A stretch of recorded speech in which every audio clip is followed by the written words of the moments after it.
Hey everyone, welcome to the Underswell. I'm Derek Sabori. Thanks for being here.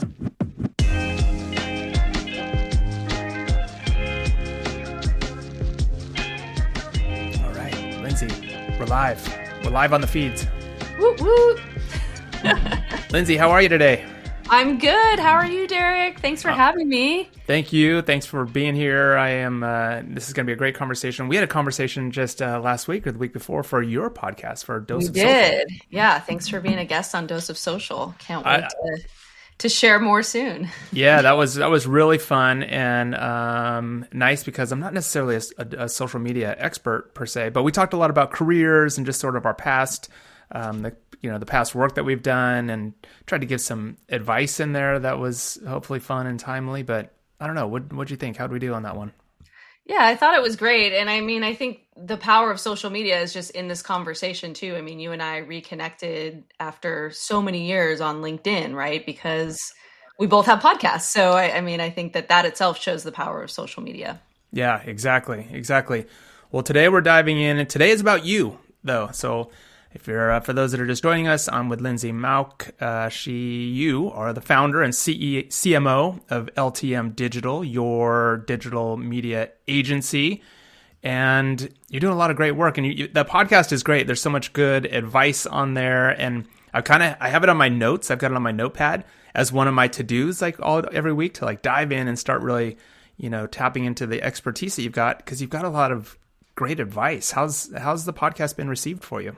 Oh, the podcast has been amazing. So my co-host, Kayla Pearlstein, and I started it back in October of 2024. And the idea was to give just small, micro episodes, 20 to 30 minutes max, that were just full of actionable tips, like social media tips for small businesses and brands. So that was really the idea behind creating Dose of Social. Very nice. Well done. And yeah, it's been great. So we just wrapped up our second season this week, and we are going to be launching the third season in the beginning of May, which Derek is going to be a guest on. And it's really just about actionable insights and things that we can share about how you can manage social media for your business or brand. A lot of small businesses are managing social media themselves, or they may ask someone like an admin or someone who works for them to do social media, but maybe doesn't necessarily have the experience in social media. So the idea is really to educate around social media, and also know when it's time to bring in a professional. So yeah, and when it's time, you're there. And I want to talk about that because you've been in business. Let's go back though a little bit. Like you said, we decided almost 20 years ago or so. And just as you said, the power of networking is so important. And I had a conversation with a young college student the other day, and she was explaining how important networking has become for her, but it was something that she never considered, didn't want to do, really felt like an introvert. But once she did it and got in the habit, it became this good thing. But for this many years, how important has networking been for you think, in building your business? And let's start there for a second. Yeah, I think networking has been instrumental for me in building my business to what it is today. And also when I was getting started back in the day, I've always been someone who's embraced social media. I've been using social media for 20 years now. I've been on LinkedIn for 20 years, since I graduated from college, 21 years ago. Do you get a badge for that? Is there a 20-year badge or anything? There should be. There should be. I should have some sort of 20-year member. Honorary. Yeah, exactly. Members club or something.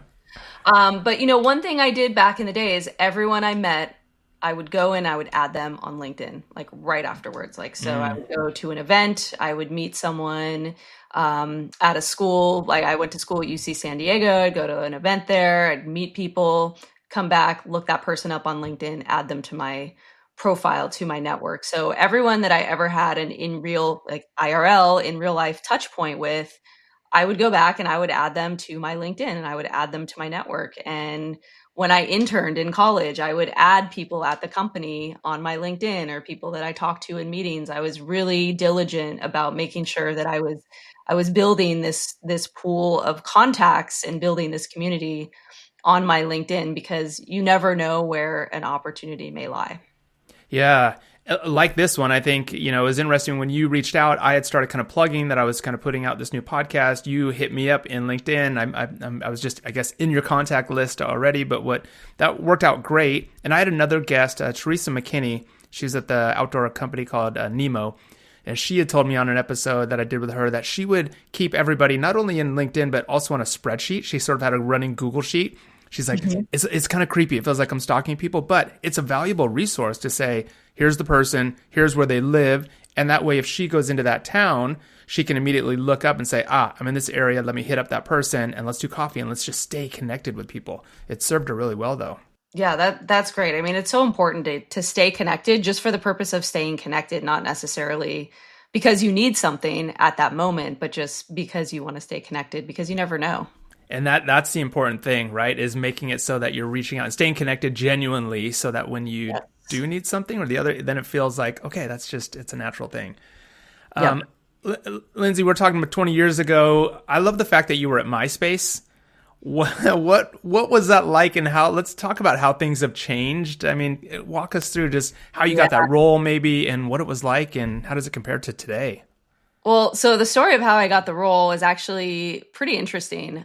So back in the day, I started my career in the action sports industry, which is, how we got connected. I was a freelance writer for Transworld Business Magazine, if anyone remembers that back in the day. Absolutely. I was a freelance writer for there. And then when I graduated from school, I got a job as an associate editor at a business trade magazine called Snowboard Trade News, if anyone remembers that from back in the day. Future Snowboarding, ring a bell? Yeah, that one, yes. Yeah.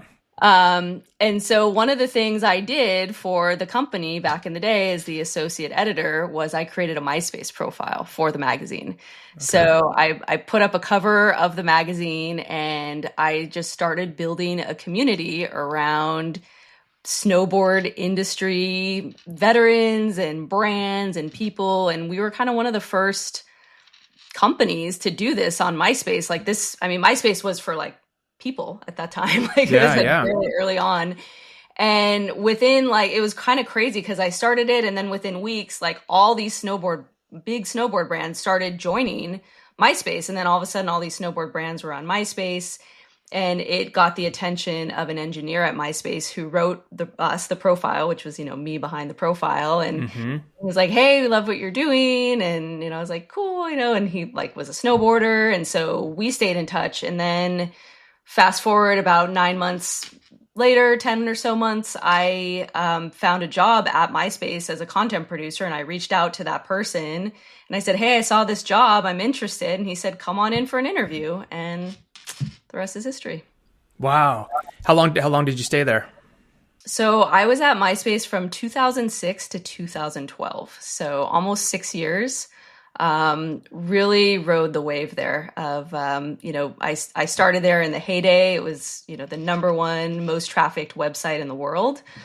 And then I left around 6 months after the company was acquired. Fox had sold the company to Specific Media and Justin Timberlake was a partner. And he, if you remember, bought MySpace, a portion of MySpace. So I worked with that team for about 6 months before I moved on. Are there things that you learned during that time of, I would imagine, kind of hyper growth and being such the focus of, so much of the online community that you apply to today, to your agency today? Does it still kind of resonate with you, do you think, to your MySpace days, or is it just a whole different game and it doesn't even matter? Oh, no, I think a lot of what we do today is rooted in the experience that I had during my time at MySpace. How so? So Christine Moore on my team, we met at MySpace. So we were on the same team and now she works with me at LTM. And a lot of our processes and things that we do, I would say go back to the days. I mean, we've been working together for almost 20 years now, from our time at MySpace and then a time at LTM. And a lot of our processes and ways we operate, I think a lot of that comes from our time at MySpace.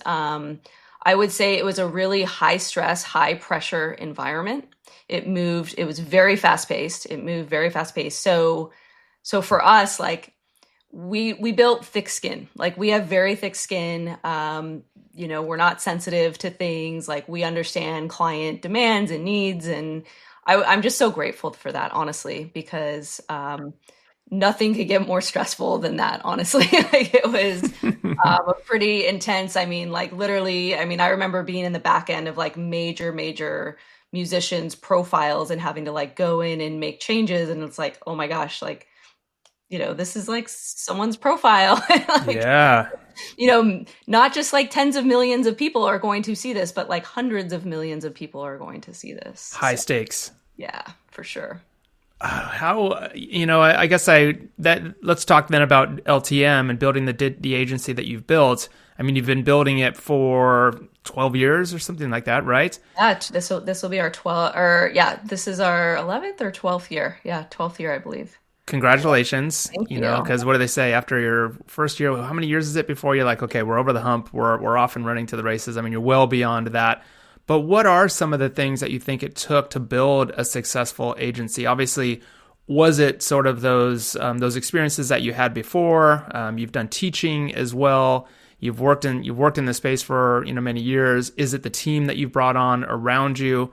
How do you run an agency for 12 years and keep it going and still be successful? Yeah, I mean, I think a lot of it is like finding the right people to partner with and the right brands that are in need of our services. So we're essentially an outsourced marketing team. We're like a Lego piece. So we come in, we're very fluid. If a team, they have a CMO, but they don't have any marketing support, like a marketing director, a marketing manager, or a graphic designer, like boom, we can plug in and help them with whatever they need on the marketing side, whether that's email marketing, whether that's social media content. So we're very fluid and flexible. So we really, one of the things that I did in the beginning was I really took the time to understand the business's needs and how we could help support them. Mm-hmm. And also what niches were most desirable for a monthly marketing retainer that would potentially be outsourced, because obviously there's some positions where companies would want those positions in-house, right? And there's others where they're more open to the outsourcing. So one of the things that I saw 12 years ago was social media management wasn't a thing.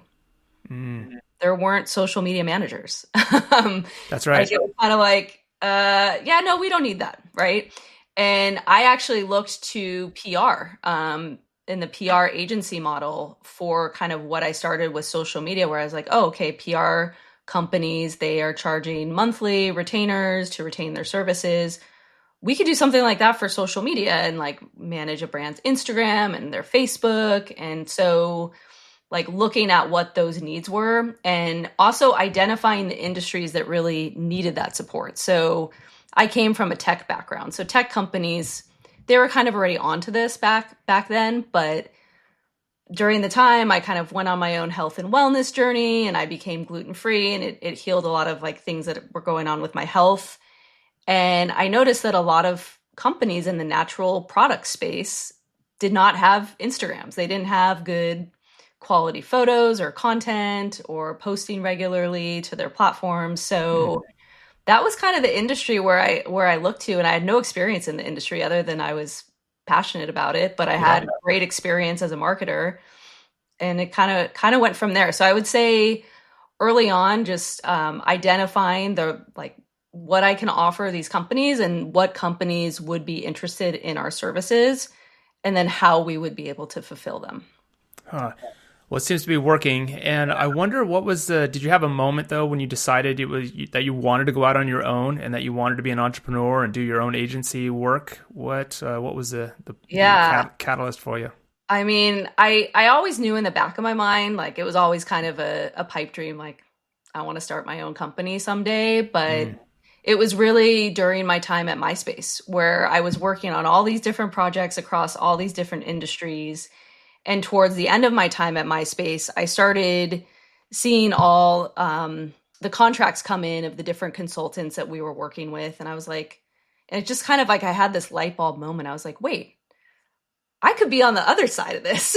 And I could be the consultant working with these in-house companies. And I could be doing this on the flip side. And it kind of just set the wheels in motion of like, oh, that's where I want my career to go in the long term, is in that direction, not necessarily climbing the corporate ladder. So that was really where I started getting the wheels in motion. And I think also for me, what really led me to take that leap and kind of jump in was, my husband and I wanted to start a family. I wanted to be a mom, and I was working crazy hours. And I was like, I don't want to be in a position where I'm in a corporate role and I feel like I have to ask permission to leave at 4:00 to go pick up my kids from school or watch their soccer game or be present for them. So I started thinking about that. And that was really, for me, like, that was my why. Like, that was my driver of like why I wanted to start my own company.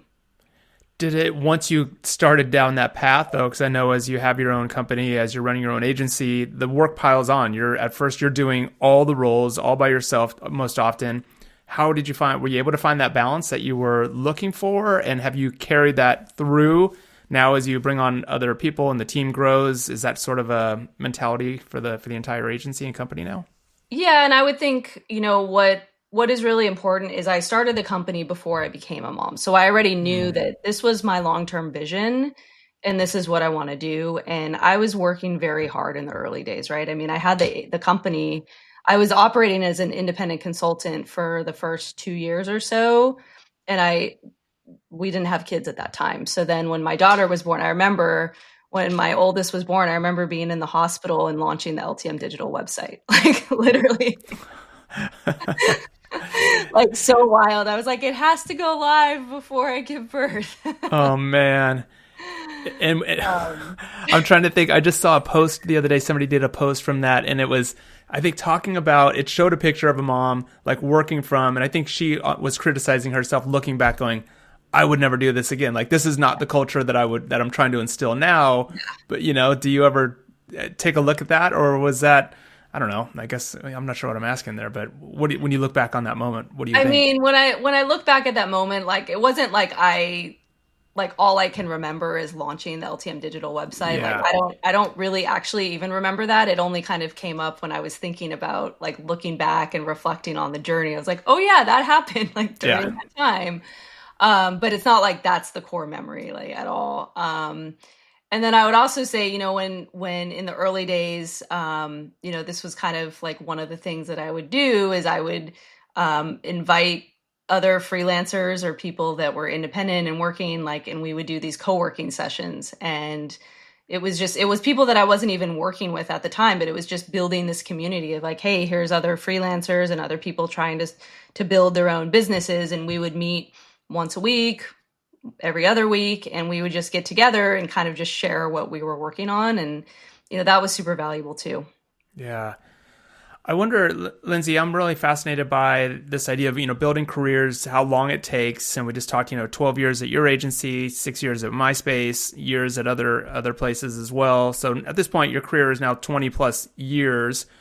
When you look at it all kind of together, what kind of comes to mind when you look back through your LinkedIn profile or your resume and you piece it all together and get nostalgic about it? Is there anything that comes to mind and that you sort of pick out of there as something that you're happy with, nostalgic about?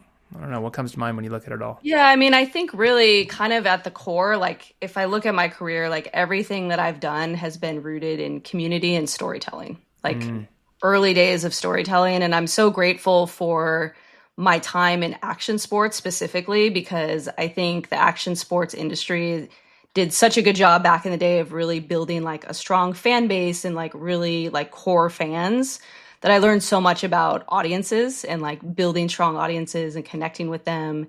And really, social media is just the tools to tell those stories. So, I mean, essentially, I've been doing the same thing throughout my career. It's just the tools and the platforms that I've been using to do this have changed over time, right? Yeah. So like, first it was just like writing content, and then it was like images, and then it was a series of images, and now it's video and reels and Substack and all the things. So really, all these social media platforms is just a tool to tell a story.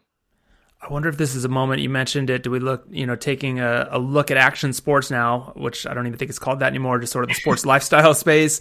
What do you think of, are brands and companies still doing a good job with that fan base and the storytelling that you just talked about? Or in that space in particular? Yeah. I feel like it's gotten watered down over the years. I mean, I will say I'm not as active in those communities as I once was. But I just feel like, back in the day, like the Warped Tour and, things like that, like I just felt like the action sport, like Volcom, like back in the day. Whereas now I don't know if youth and teens today have that core feeling or like brand allegiance like we did back in the day. Yeah. So do you think it's the brands or is it the audience now, which has changed the most, or is it both? I think it's probably both. Yeah. What does it take now for brands to reach their, I mean, this is what you work with your clients on, but what does it take for them to tell an authentic story, I guess? Is it long form content, short form content? I'm always running things by my kids. I have an 18 and 20-year-old. Yeah. And they're always like, coaching me on what to do, what not to do. You can't do this. And I'm like, oh my gosh, it's so much. It just seems so overwhelming for companies and brands, I would imagine, and individuals. It is. Yeah, it absolutely is. And I think that's the key, is to find what's right for your audience and what resonates. Like, you don't have to be on every platform to be successful. You don't have to be everything to everyone? Yeah. All right. Quoting a song. I still think the young people that I talk to, like, you have to be on TikTok. You have to be on TikTok. I'm like, I don't know if I want to be on TikTok. I'm not sure if that's the right fit for me, but we'll see. Yeah. And that's a question I get from a lot of my clients. I would say that actively, I only have a small handful of clients that are on TikTok right now, but they all ask about it. Should we be on TikTok? And I'm like, no, your audience is older. Like, I have one brand that their core audience is 45 plus. I'm like, you don't really need to be on TikTok. But I know now people are saying, well, TikTok is not just for young people like it used to be. Now it's for people of all ages, which I do think there is some truth to it. But what I look at with the brands that I work with is, where are you going to get the best value for the time that you have and the content that you have, right? And so if TikTok is not a fit, it's just not a fit right now. And that's okay. It doesn't mean that we won't revisit it in a month from now or 3 months from now or 6 months from now. It just means not today. Yeah. You had this aspiration when you built the agency. You wanted to have some flexibility. Have you found that it has panned out the way you wanted it to as you've built your company? Did you get that flexibility that you want? And do you still today kind of run, the business with that original vision? Yes. I would say I'm very proud of that piece of the business, because I do feel like I've fulfilled that. One of the goals that I had with the business was that when my oldest daughter went to kindergarten, I would be present for her in the afternoons. And I would, when she comes home from school, I take her to her activities, we have dinner, and that's what I do. And I don't take calls and I don't focus on the business for those hours of the day. Right. Yeah. That didn't happen when she was in kindergarten. I mean, she was in kindergarten in 2020 during COVID. So that was a whole other story.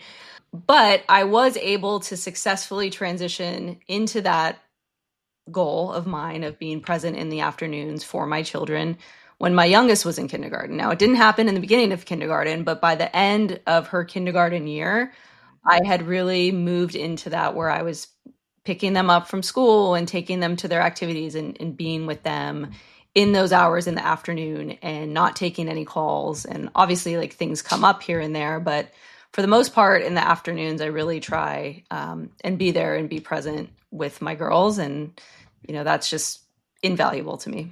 Yeah. I'm glad that it has worked out that way, and I love seeing that. And I mean, that's sort of the dream, is to have a company that's thriving, that you enjoy working on. Your clients are great, and you get to have that balance with your family and at home and your own personal time. What do you think it is, Lindsay, that helped you get to where you're at?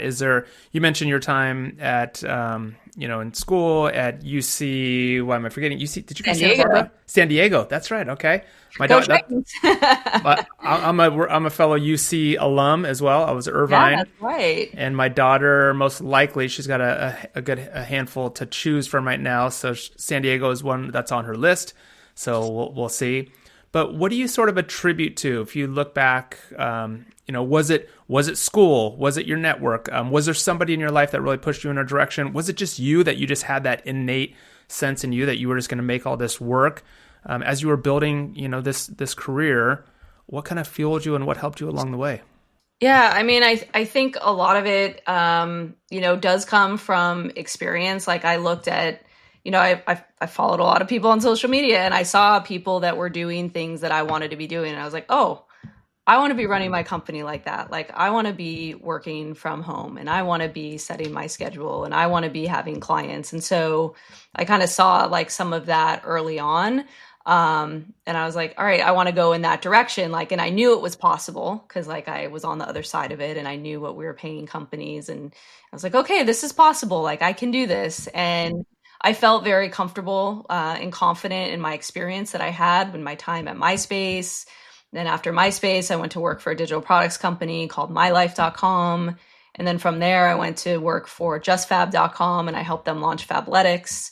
So I had a lot of really great experience under my belt, but I loved helping companies just grow from the ground up. And I knew those companies weren't hiring people full time. I was like, okay, so how can we make something work for those businesses? And I would say, I've always been like pretty proactive. I'm pretty social. I enjoy meeting people, talking to different people. And I think that helps you along the way too, because, you talk to one person, you set your intention, you say, oh yeah, I want to do this one day. And then they're like, oh, hey. And when I started my company, there were people that I went to and I asked them questions like, hey, how are you doing this? Like, would you share some things with me? Would you share some insight? And, people were more than happy to chat with me, which I was grateful for.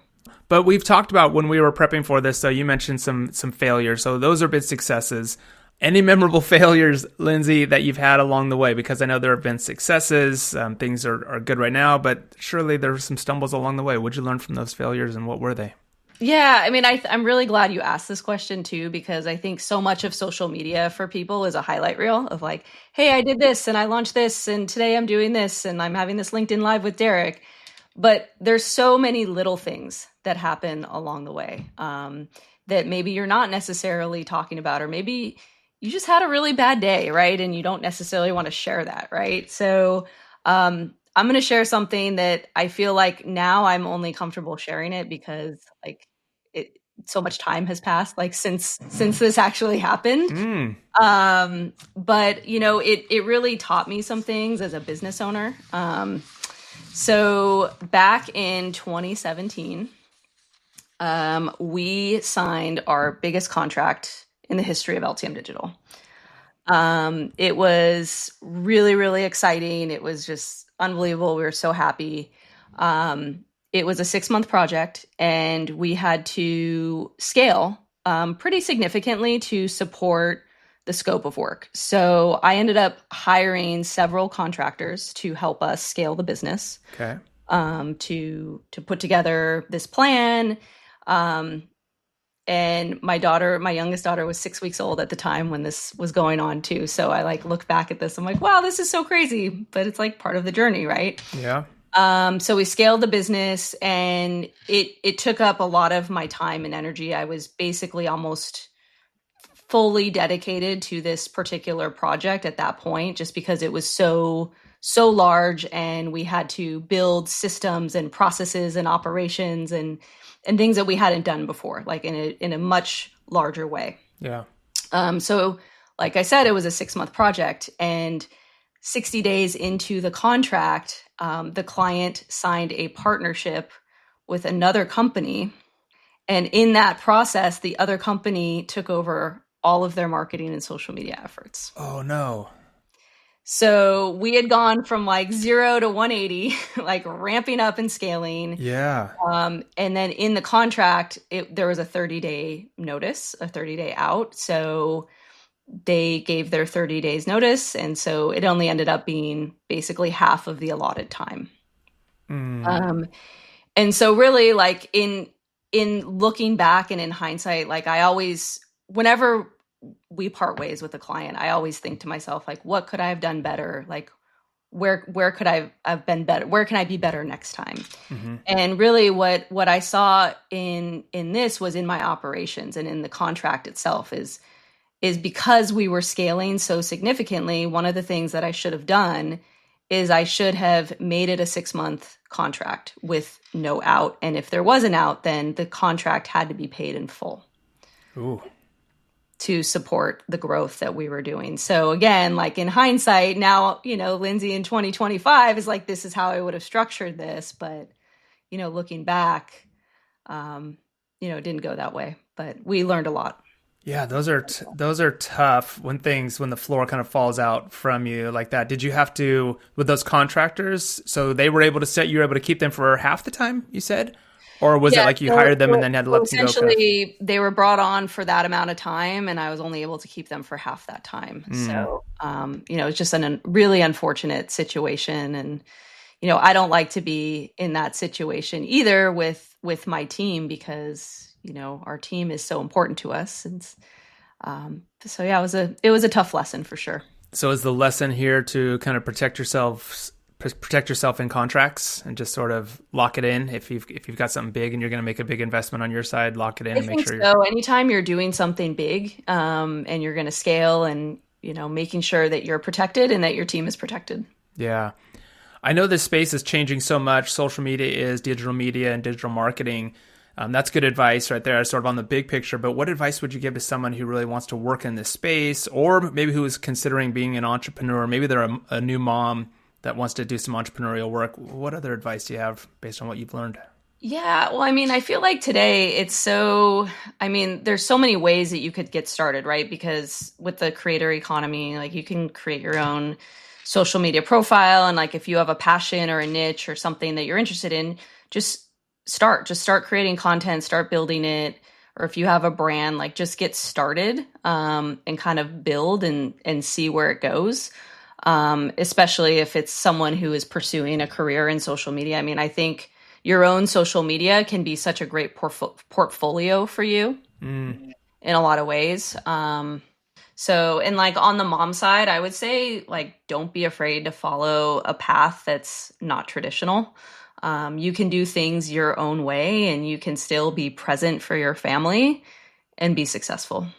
Do you hear that from, I'm sure you've got friends and peers that are moms that are working, maybe not on their own, but are working for companies. What do you hear from other moms, other professionals?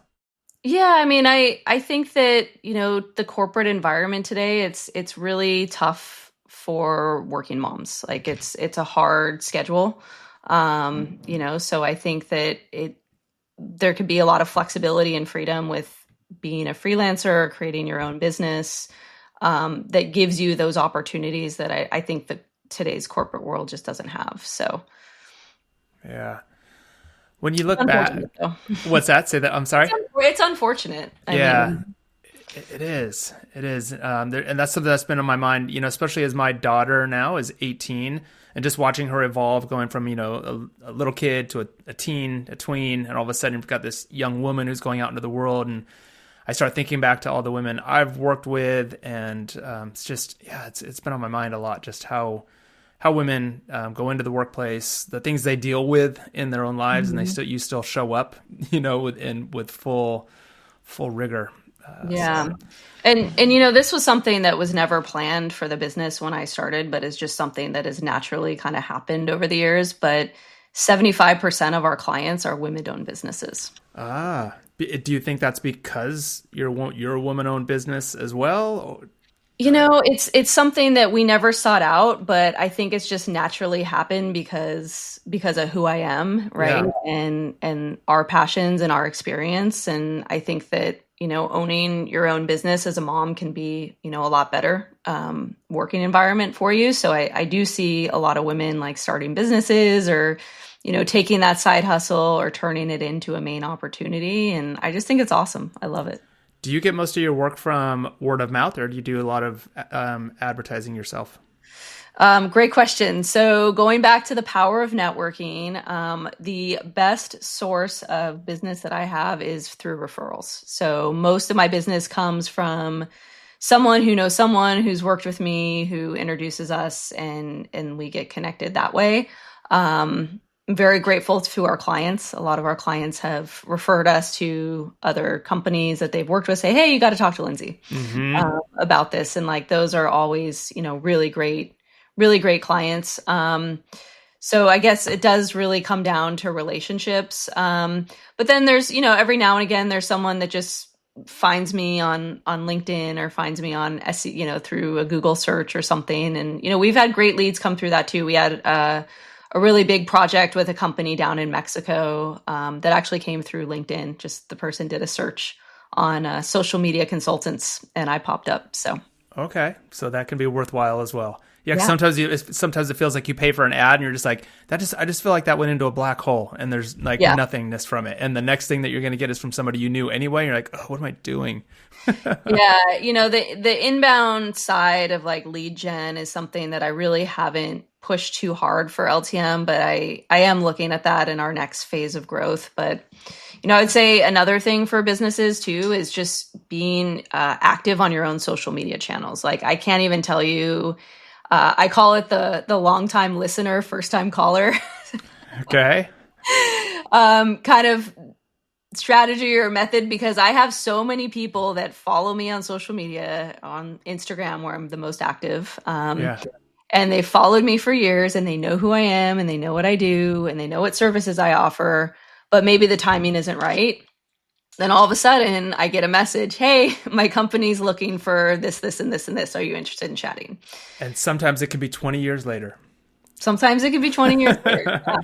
Sometimes it's 6 years later. I mean, you never know. I mean, you never really know. And that's why it's just, I think like the power of social media, like can't be like underestimated at all.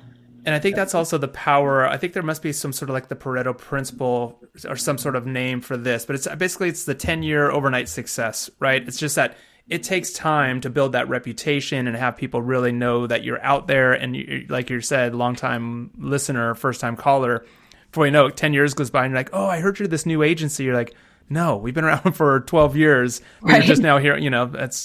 I'm fascinated by that. What do you think?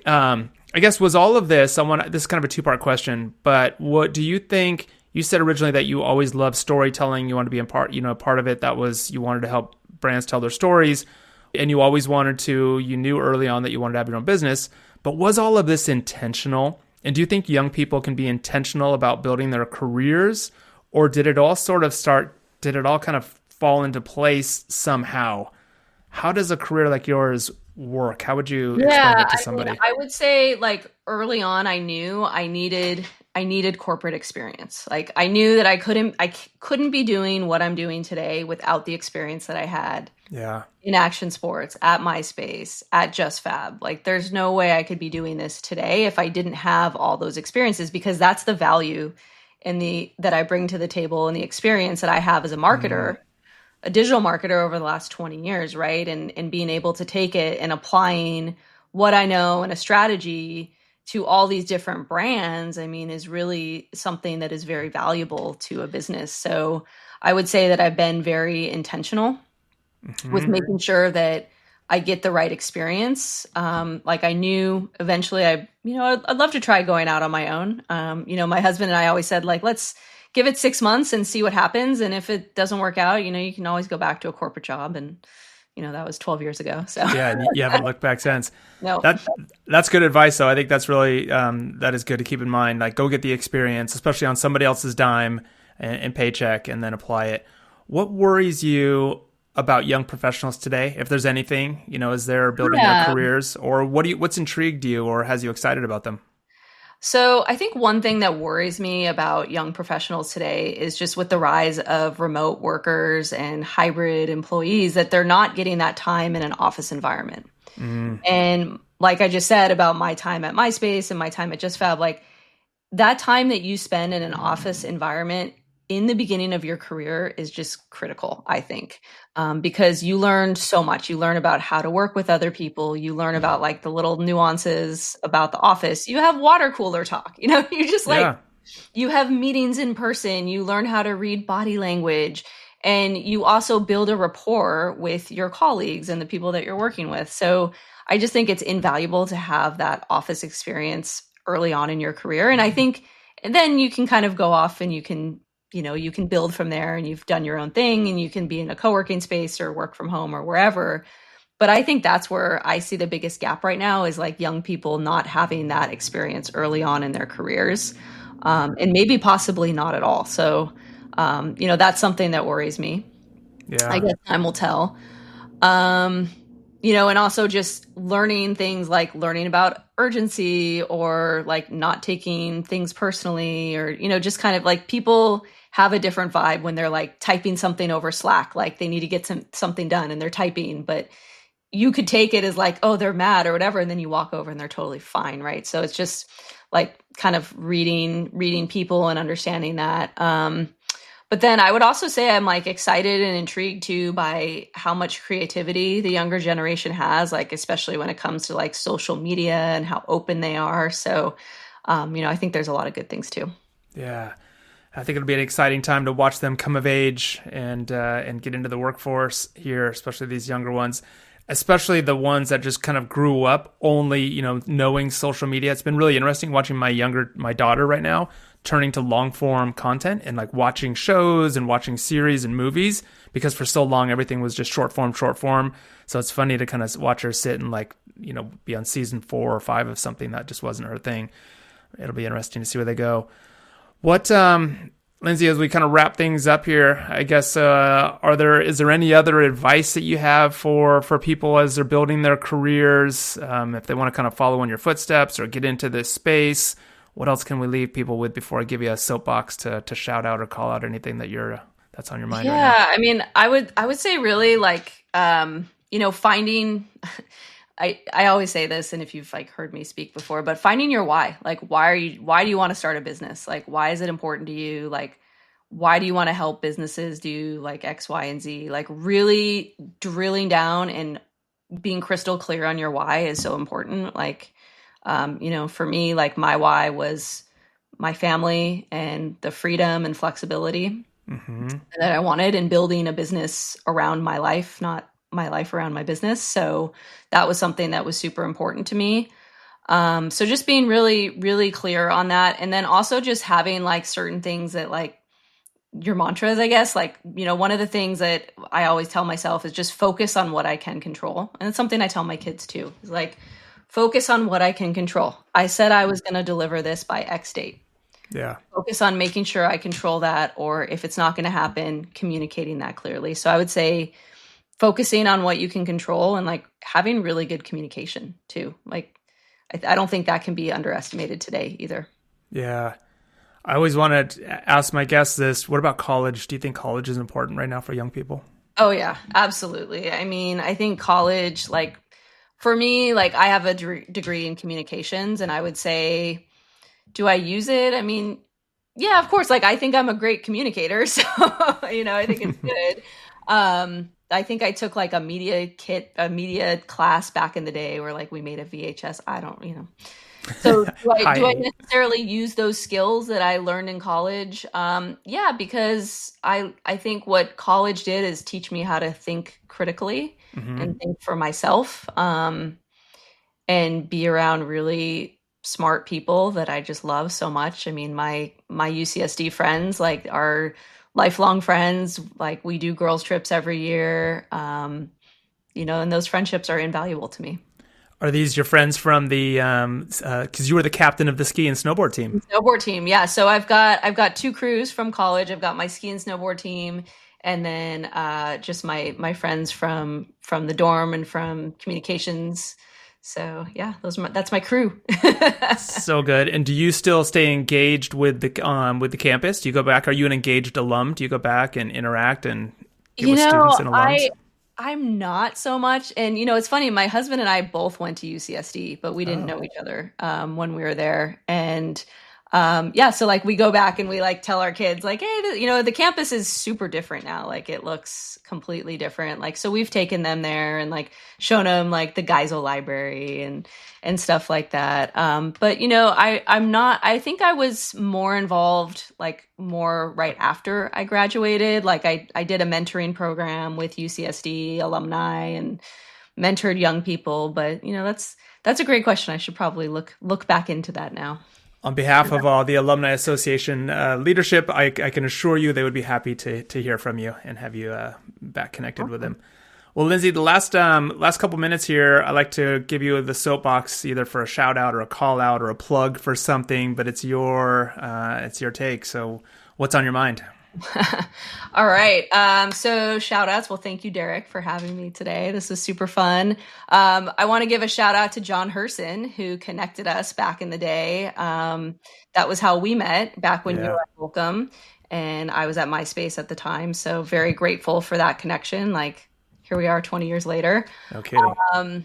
So shout out to John and Derek. And then I'd also like to give a shout out to my team, to Christine Moore and Kamari Hawkins, my awesome team at LTM Digital, and to Kayla Pearlstein, Dose of Social co-founder, all of our amazing clients. Very, very grateful to have the clients that we do and that we get to work with every day. And of course, my number one is my family, and my why. So love it. Well, Lindsay, thank you so much. Thanks for a great conversation, some really good advice, some great insights. And so if you're listening, go check out Dose of Social, great podcast. Go check out LTM Digital.